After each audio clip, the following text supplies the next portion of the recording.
트럼프 미국 대통령이 북한과 미국이 비핵화 협상에 합의할 가능성이 매우 크다고 밝혔습니다. 그러면서 북한은 엄청난 경제 대국으로 만들 기회를 가졌다고 말했는데요. 관련 내용 박원권 한동대 교수와 정한범 국방대 교수와 함께 살펴보겠습니다. 안녕하십니까? 안녕하세요. 안녕하십니까?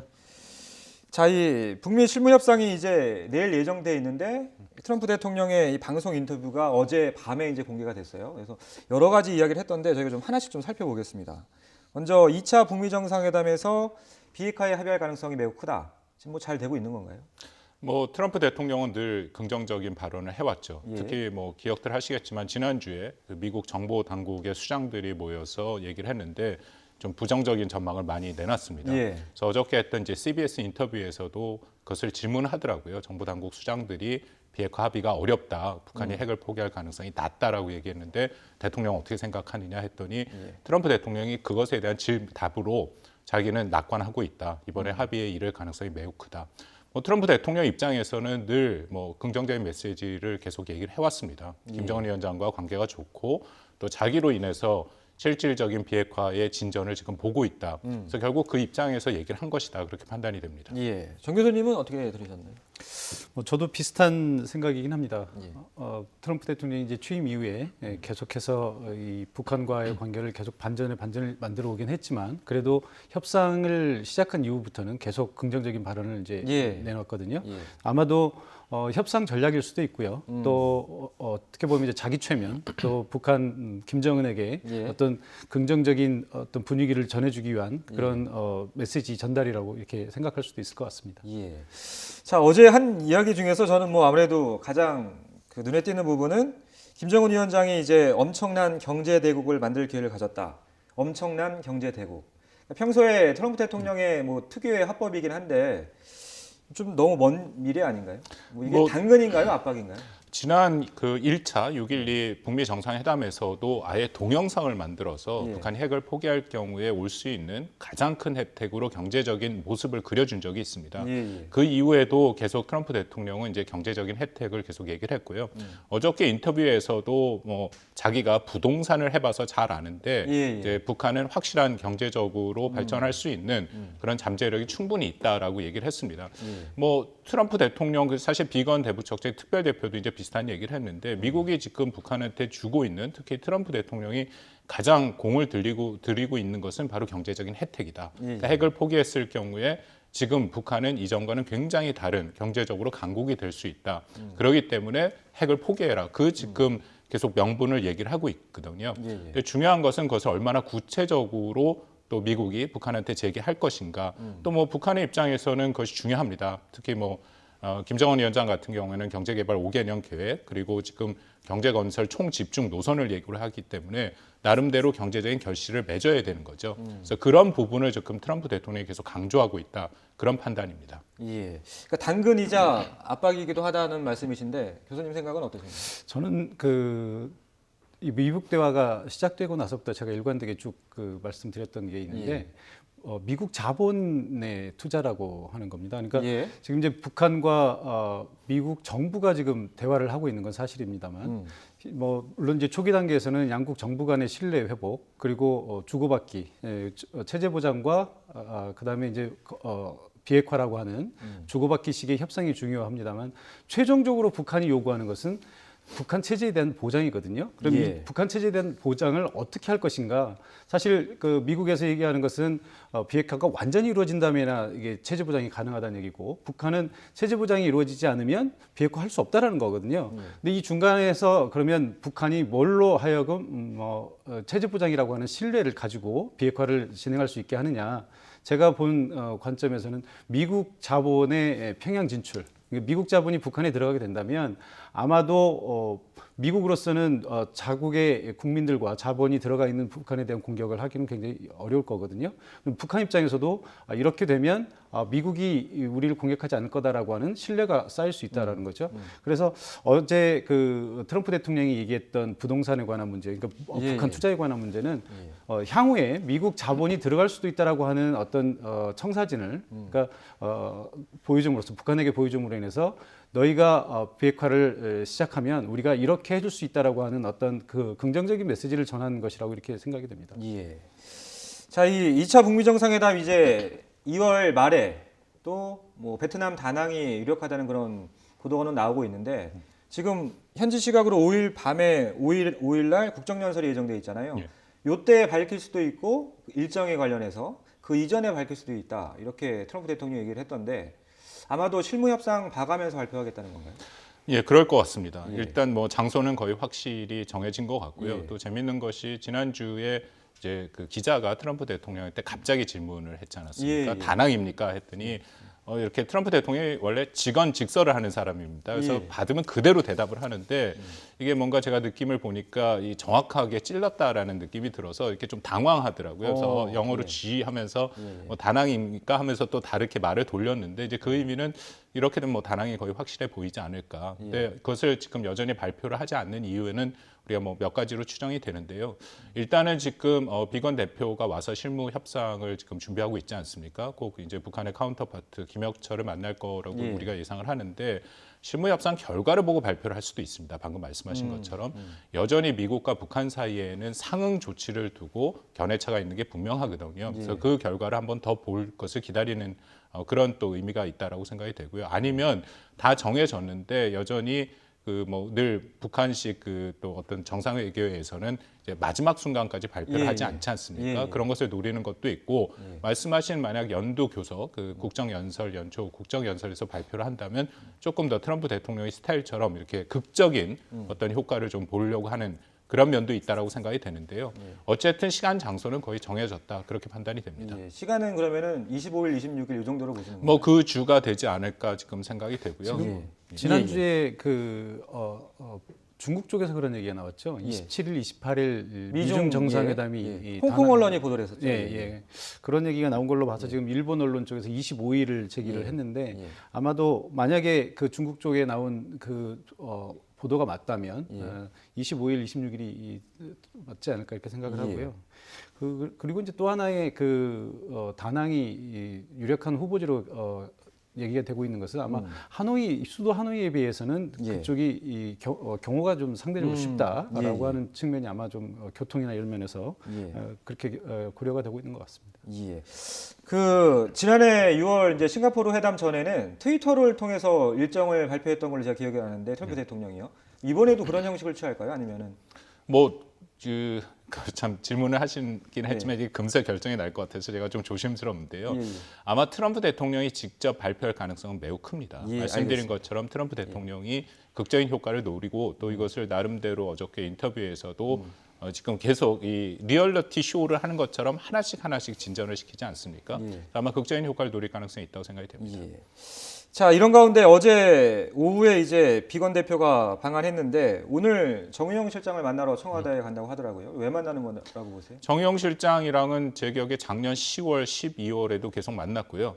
비건 대북적재 특별대표가 8월 달에 사실 임명이 됐습니다. 예. 그리고 북한의 카운터파트 이제 최선희 부상은 얼마 전에 이제 스톡홀름의 스웨덴에서 한번 처음 만난 거죠.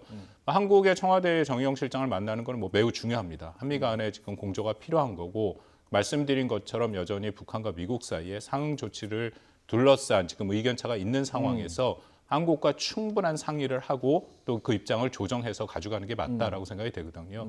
지난 12월 달에 그 스티브 비건 대표가 와서 지금 한국을 방문했을 때 그때 지금 알려진 여러 가지 소식 중에 하나는 한미가 같이 협의해서 만든 로드맵이 있다라고 지금 뭐 얘기가 되고 있습니다. 예. 그것은 이제 북한이 어떤 전향적인 비핵화 조치를 하면 거기에 대한 상응 조치를 이제 미국이 제공하는 거죠. 근데 뭐 아시다시피 상응 조치의 대부분은 한국과 관련된 겁니다. 예. 경제 제재를 해제하더라도 예를 들어 금강산이라든지 개성 같은 경우에는 당연히 한국이 이제 북한과의 합작 사업이기 때문에 예. 그런 것도 관련이 있고요. 또 하나는 혹시라도 연합훈련 문제 같은 것이 나오면 그것 한국의 안보에 직결되는 문제이기 때문에 당연히 한국과 사전에 충분한 협의를 하는 것은 매우 중요하고 또 이번에도 그런 의미에서 정의용 실장을 만나고 또 어저께는 이대훈 한반도 평화교섭본부장도 만났지 않습니까? 예. 그렇게 아주 서로 간에 한미 간에 밀접한 그런 협력을 하는 것은 중요하다고 생각합니다. 예. 어제 비건 대표 입국할 때 기자들이 좀 질문을 했는데 별다른 언급이 없더라고요. 근데 가방을 하나 들고 있었던 걸로 제가 기억나는데 그 가방 안에 뭐가 들어있을까요? 글쎄요, 저도 그 가방 속을 들여다보지 못해서 모르겠습니다만. 그러니까 미국이 준비한 상응 조치 그렇죠. 어느 정도 수준으로 좀 예상해 보실 수 있어요? 글쎄요, 지금 그 분위기로 봐서는 미국 쪽에서 상당한 진전이 좀 있지 않은가 이런 생각은 듭니다. 예. 그러니까 북한에서 얘기한 내용들은 지난번 그 평양 남북 정상회담 이후로 크게 변한 게 없거든요. 그러니까 영변 핵시설을 이제 폐기를 하고 그다음에 우라늄과 플루토늄 시설을 좀 제거하겠다라고 하는 예. 그런 의사는 이미 나왔고요. 여기에 이제 상응하는 조치로 미국이 무엇을 줄 것인가에 대한 문제가 계속 제기가 됐었는데 예, 예. 미국 쪽에서 이제 지난 연말에 크게 진전이 없었고요. 그다음에 예. 또 잘 아시다시피 미국 국내의 그 정치적인 상황으로 인해서 연초에는 외교적인 문제에 트럼프 대통령이 집중을 할 수 있는 여유가 없었다고 이렇게 생각이 됩니다. 근데 이제 아마도 국면 전환을 지금 생각을 하고 있는 것 같고요. 그래서 트럼프 대통령이 이 북한의 비핵화에 상응하는 어떤 조치들을 좀 이제 리스트를 좀 작성한 것이 아닌가 이렇게 생각이 되는데 아마 그 중에는 지금 이제 언론에 보도되는 바로 본다면 작년에 논의되다가 한참 논의되다가 중단이 됐던 이제 종전선언 문제가 있고요. 또 하나는 북한의 평양에 미국의 연락사무소를 개설하는 문제. 이것은 이제 정식 외교 관계를 맺기 이전 단계에서 이제 이루어지는 조치들이거든요. 양쪽에 서로 간에 대사급 대사관을 설치하기 이전에 연락사무소를 설치하게 되는데 만약에 이제 이렇게 된다면 대사관은 아니지만 연락사무소라고 하는 그 자체만으로도 양국이 어쨌든 신뢰를 가지고 외교 관계를 지속하겠다고 하는 의지를 보이는 거고요. 또 북한의 심장부 한 가운데 평양 시내에 미국의 상주 대표부가 있다고 하는 그래서 상징적인 의미가 있기 때문에 양국이 이 정상적인 외교 관계를 맺어가겠다고 하는 어떤 시발점으로서의 큰 의미가 있을 수 있다고 생각합니다. 또 하나는 지금 이제 남북 경제 교류가 이제 완전히 중단이 됐는데 북한에서 지속적으로 지난 평양 정상회담 이후로 요구하고 있는 것이 경제 제재 완화 부분인데요. 그 중에는 이제 우리가 잘 알고 있는 개성공단하고 금강산 관광 문제가 들어있을 수 있고요.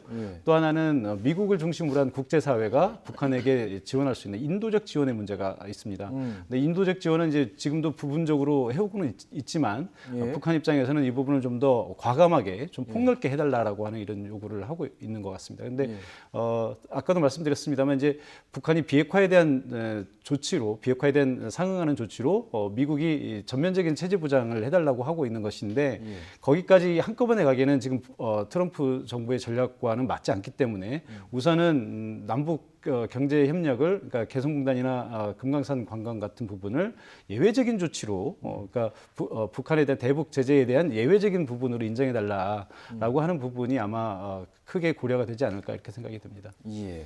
자, 뭐 지금 여러 가지 말씀해 주셨는데 이런 것들이 결국에는 북한에서 내놓을 카드에 따라 수위가 달라지는 거잖아요. 그러니까 북한 그 얼마 전에 우리 비건 대표 그 플루토늄하고 농축 우라늄 시설 폐기 약속했다는 걸 거듭 강조했는데 이게 영변 핵시설 폐기 그걸 거론하는 건가요?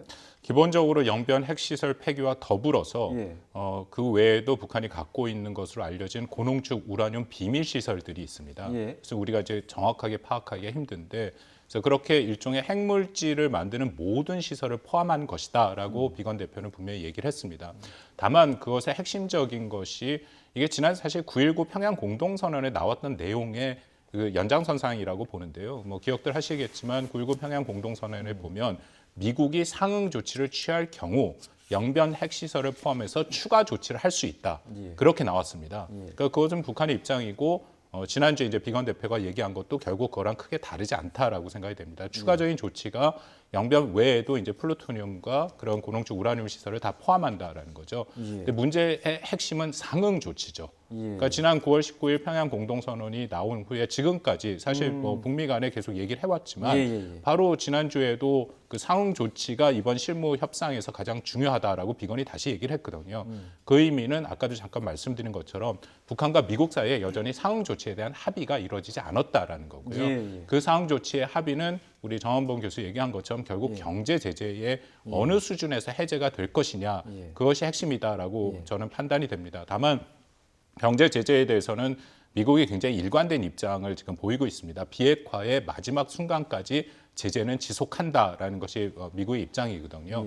왜냐하면 지금 이란 핵 합의를 파기하면서도 다시 제재를 부과했는데 만약에 북한한테 제재를 뭐 유예를 하든지 면제를 해줄 경우, 예외를 해줄 경우에는 문제가 생깁니다. 근데 그 입장도 지난주에 비건 대표가 좀 전향적인 얘기를 했습니다.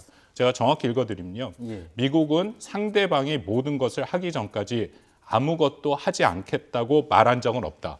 이게 부정의 부정인데요. 그 의미는 여지를 좀 남긴 거죠. 그러니까 융통성을 좀 발휘할 여지가 있다. 이것은 이제 경제 제재 해제 문제를 얘기하면서 했거든요. 그렇다면 저는 여전히 금강산과 개성, 뭐 다 열기는 쉽진 않은데 금강산의 가능성은 있고요. 더불어서 근데 북한이 단순히 그냥 선언적인 의미에서 말씀드린 뭐 핵 생산 시설을 폐기하겠다.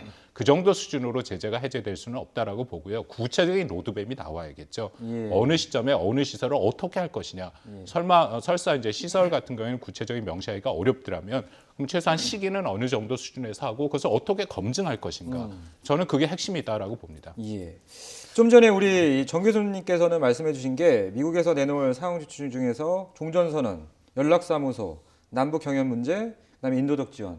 근데 사실은 제 기억으로는 김정은 위원장이 종전선언은 뭐 정치적인 선언에 불과한 거기 때문에 별 관심이 없다는 식으로 여러 번 이야기를 했던 걸로 제가 기억을 하는데 결국엔 제재 완화 부분이잖아요. 근데 그러면은 교수님께서도 남북 경협과 관련해서 제재 완화 부분을 좀 끼워 맞출 그런 가능성이 크다 그렇게 보시는 건가요? 뭐 지금 북한의 입장이 좀 변한 것은 사실입니다. 처음엔 종전선언을 굉장히 강력히 요구를 했다가 종전선언에서 지금 한 발 물러서고 그 다음부터는 이제 뭐 아까 잠깐 화면에도 나왔습니다만 북한이 말하는 실천적인 조치라는 것이 결국은 핵심은 지금 경제 제재인데요.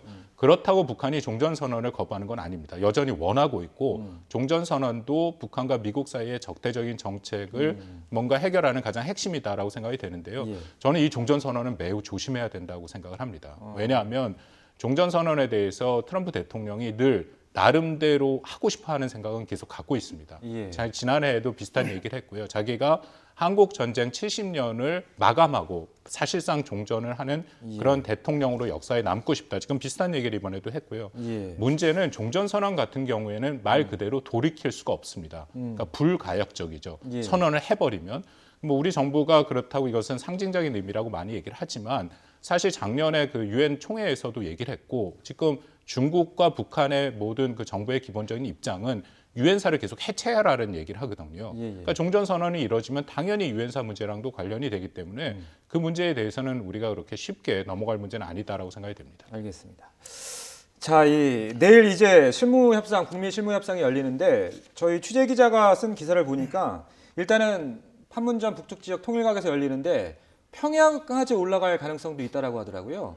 만약에 협상을 진행하다가 비건 대표가 평양을 방문했다. 그건 무슨 의미가 되는 건가요? 글쎄요. 평양으로 갔다라고 한다면 아마도 뭔가 큰 진전이 있다라고 생각이 되고요. 진전으로 해석을 해야 되는 거예요. 네, 저는 그렇게 생각을 합니다. 왜냐하면 지금 비건 대표가 물론 이제 미국이라고 하는 강대국의 대표이기는 하지만 폼페이오 장관도 있고 굉장히 최고 지도자 입장에서 보면은 격이 좀 떨어지는 대표거든요. 근데 이제 이런 사람과 김정은 위원장이 직접 만날 것이냐 하는 문제는 이제 조금 한 번 더 생각을 해봐야 될 것 같고요. 왜냐하면 정말談판이 필요하다면 폼페이오가 다시 한번 북한을 갈 가능성도 충분히 있다. 이제 물론 뭐 비건이 가서 김정은 위원장을 직접 만나지 말라는 법은 없지만 아마도 좀 격에 대한 문제를 좀 생각을 할 수 있을 것 같고요. 만약에 비건이 평양으로 간다면 김영철 정도를 만나지 않을까 저는 이렇게 생각이 되는데 김영철을 만난다고 하는 얘기는 물론 뭐 생각하기에 따라서는 일이 너무 안 풀리기 때문에 갈 수도 있겠지만 제가 볼 때는 일이 더 잘 풀려야 가지 않을까 이런 생각이 됩니다. 왜냐하면 뭐 지금까지 이 양쪽에 문제가 계속 접점이 안 잡혔던 것은 뭐 한두 번 일이 아니기 때문에 그런 부분에서 봐야 될 것 같습니다. 알겠습니다. 이 실무협상 관련해서 짧게 하나만 더 여쭤볼게요. 그러니까 지난해 싱가포르 회담 전에는 제 기억으로는 한 번에 끝나지 않았거든요. 그래서 출퇴근식으로 판문점에서 계속 최선희 부상하고 이쪽에서는 당시에 성킴 대사였었죠. 이렇게 만났었는데 이번에도 그렇게 될 가능성이 있을까요? 그렇게 하는 것이 맞죠. 왜냐하면 아직까지 말씀드린 상응 조치 간의 차이도 있고 합의문을 작성하려면 시간이 적지 않게 걸립니다. 그러니까 작년 같은 경우에는 판문점에서 제가 알기로 6, 7회를 만났거든요. 예, 예. 그럼에도 결국 6.12 북미 합의는 우리 문 대통령도 얘기한 것처럼 추상적인 합의에 그칠 수밖에 없었는데 이번에도 그런 일종의 뭐 반성할 만, 이것도 우리 문 대통령의 표현입니다만 일이 발생하지 않기 위해서는 최대한 짧은 시간에 집중적으로 만나서 뭔가 협상을 하는 것이 저는 중요하다고 생각합니다. 예, 알겠습니다.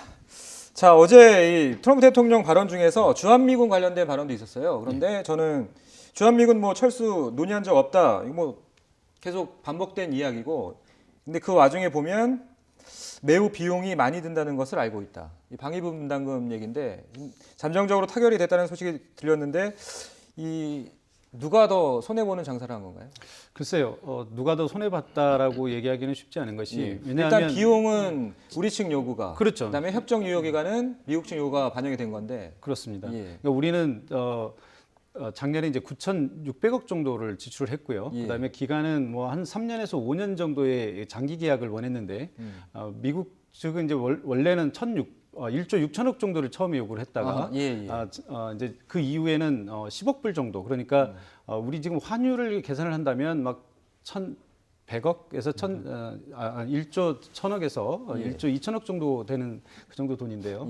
우리로서는 좀 상승률이 좀 많은 편이죠. 그리고 기간은 1년을 요구를 했습니다. 근데 아마 그 두 나라 사이에 절충점으로서 이제 대략 1조 원 근처에서 아마 된 것 같고요. 그다음에 기간을 1년으로 하기로 했는데 문제는 이제 1년으로 금액은 그렇게 큰 부담이 아닙니다만 1년으로 됐다는 것은 내년에 또 다시 협상을 해야 된다는 문제가 있는 거거든요. 해마다 이런 협상을 계속하게 된다면 아마도 양국 사이의 어떤 소모적인 낭비 이런 부분을 좀 우려를 해야 될 것 같습니다. 예.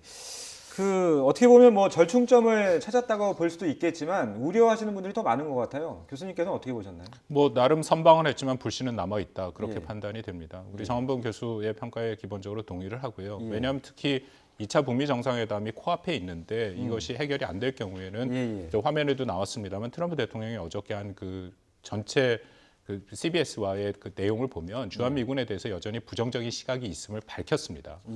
전진 배치된 미군에 대해서 언젠가는 본토에 데리고 와야겠다라는 게 트럼프 대통령의 시각이거든요. 그래서 그런 것들에 대한 위험성을 제거했다라는 데서는 큰 의미가 있다라고 생각이 되고요. 다만 말씀하신 것처럼 이제 1년 협상을 한다라는 것이 우리로서는 적지 않은 부담입니다. 왜냐하면 트럼프 행정부가 지금 방위비 분담 협상의 틀을 완전히 바꾸려고 하고 있습니다. 지금 같은 경우에는 주한 미군의 인건비를 주둔국에서 대지를 않거든요. 그리고 연합훈련이라든지 전략자산 전개 비용도 주둔국에서 대지를 않습니다. 트럼프 대통령은 그것이 이제 불만이다라고 알려져 있거든요. 그래서 아예 기존에 갖고 있는 방위 분담 틀의 협상을 완전히 바꿔버리면 지금 추정컨대 주한미군의 주둔 비용이 약 17억 달러 정도로 예상이 된 1년에 그렇게 되는데 만약 그 틀을 바꾼다면 한 35억 달러 정도 됩니다. 그러면 우리가 그만큼 부담해야 할 액수가 굉장히 커지는 거죠. 지금 저는 일종의 미국이 그런 또 방위 분담 협상의 틀을 또 바꾸는 걸 염두에 두고 1년 협상으로 했다라고 생각이 되기 때문에 앞으로의 1년이 중요하다고 생각합니다. 사실 저희가 뭐 지난주까지만 해도 지금 협상이 진전이 없다 이런 소식을 많이 전해드렸는데 이렇게 좀 잠정적으로나마 갑자기 타결된 배경도 좀 있을 것 같아요. 글쎄요, 저는 두 가지로 보는데요. 하나는 지금 북한과의 비핵화 협상, 지금 이제 비핵화 협상이 거의 지금 막바지 오지 않았습니까? 2월 말에 북미 정상회담이 열리게 된다면 지금쯤은 이제 구체적인 성과가 나와야 되는 시점입니다. 그런데 거의 막바지에 와 있는 협상 단계에서 동맹 관계인 한미 관계가 정리가 안 된다면 아마 이 협상 자체에 큰 부담이 있을 것 같고요. 또 하나는 미국 국내 정치적인 측면에서 보더라도 지금 셧다운 문제가 이제 해결이 되고 다음 단계로 넘어가야 되는데 이 문제가 계속 외교적인 문제로 남아 있다 보면 트럼프 정부의 어떤 전선이 분산되는 효과 이런 것들을 좀 걱정한 것이 아닌가 이렇게 생각이 됩니다. 교수님은 어떻게 보십니까? 뭐 저도 비슷하다라고 생각이 되고요. 어쨌든 간에 뭐 트럼프 대통령 입장에서는 올해 지금 나토와의 협상도 있고 일본과의 방위 분담 협상도 나와 있습니다. 사실 나토와의 협상은 이미 결정이 됐고 나토 같은 경우에는 30%를 지금 올리기로 돼 있거든요. 원래 나토 그 국가들이 총액으로 해서 3,100억 달러 정도를 냈는데 2020년 말까지 1,000억 달러를 더 낸다라고 얘기를 합니다. 그건 30%고 이제 그런 상황에서 트럼프 대통령은 빨리 일단 한국을 하고 그다음 1년 후를 지금 바라보겠다. 이제 그런 입장인 것 같습니다. 알겠습니다. 자, 내일 북미 실무 협상을 앞두고 비건 대표가 오늘 청와대를 방문하는데요. 관련 소식은 이어지는 뉴스에서 계속 전해드리도록 하겠습니다. 오늘 두 분 말씀 여기까지 듣겠습니다. 고맙습니다.